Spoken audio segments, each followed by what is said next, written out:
देखिए, बिहार की हिंसा पर भारतीय जनता पार्टी और सत्तारूढ़ महागठबंधन के बीच जमकर आरोप प्रत्यारोप चल रहा है। बीजेपी कह रही है कि गृह मंत्री अमित शाह का प्रोग्राम डिस्टर्ब करने के मकसद से यह दंगा कराए गए, जबकि आरजेडी जेडीयू ने बीजेपी को घेरा है।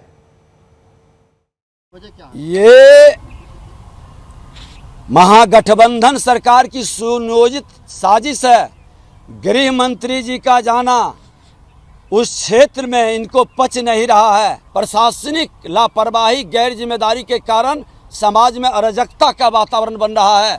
सरकार को ये जिम्मेदारी लेनी चाहिए और कानून की राज स्थापित करने का जो सरकार संकल्प ली है उसको स्थापित करे, नहीं तो सत्ता में रहने का क्या उचित है इसी सरकार को। घटना घटी है तो सरकार पूरी मुस्तैदी से कार्रवाई करेगी। किसी घटना की विस्तार से या डिटेल जानकारी हमको नहीं है, वो लेके जरूर सरकार बताएगी। प्रशासन बहुत अलर्ट रहती है, लेकिन सासाराम में 2 तारीख को कौन सा प्रोग्राम है वो आप लोग जानते हैं। बीजेपी का बहुत बड़ा प्रोग्राम है और माननीय गृह मंत्री माननीय अमित शाह जी आ रहे हैं, तो बीजेपी के सारे लोग वहाँ पे एक्टिव हैं और जमा हैं। तो मेरा तो यही मानना है कि उन्हीं लोगों का किया धराया ये रहता है, सरकार को बदनाम करने के लिए वो रहता है।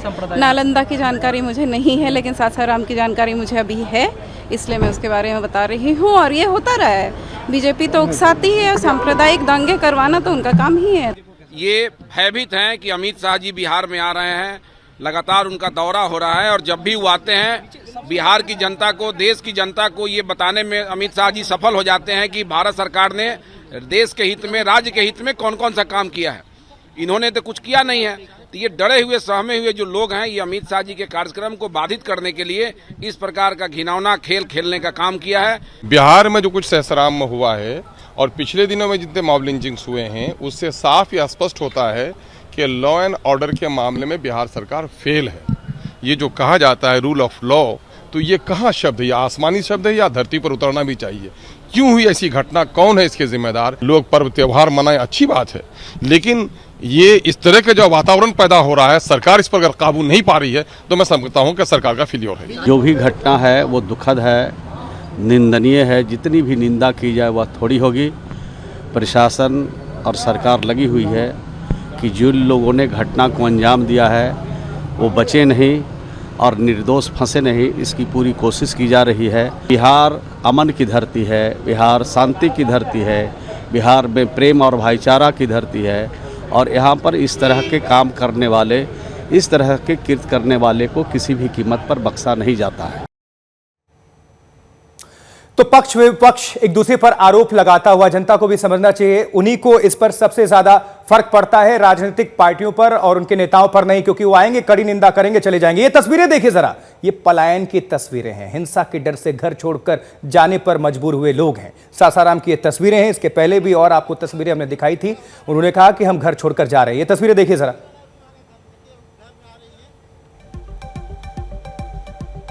और आपको ये भी बता दें, ये देखिए बच्चे बैग लिए अपना ये घर छोड़कर जाने पर मजबूर, परिवार के साथ ये लोग जा रहे हैं।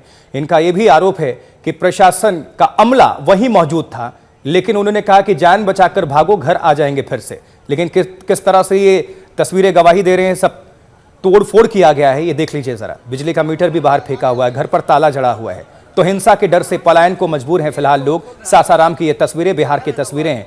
बिहार सरकार, शासन प्रशासन पर, पुलिस पर सवालों की झड़ी, सवाल उठ रहे हैं और भारतीय जनता पार्टी विपक्ष सरकार को घेरने का काम कर रही है।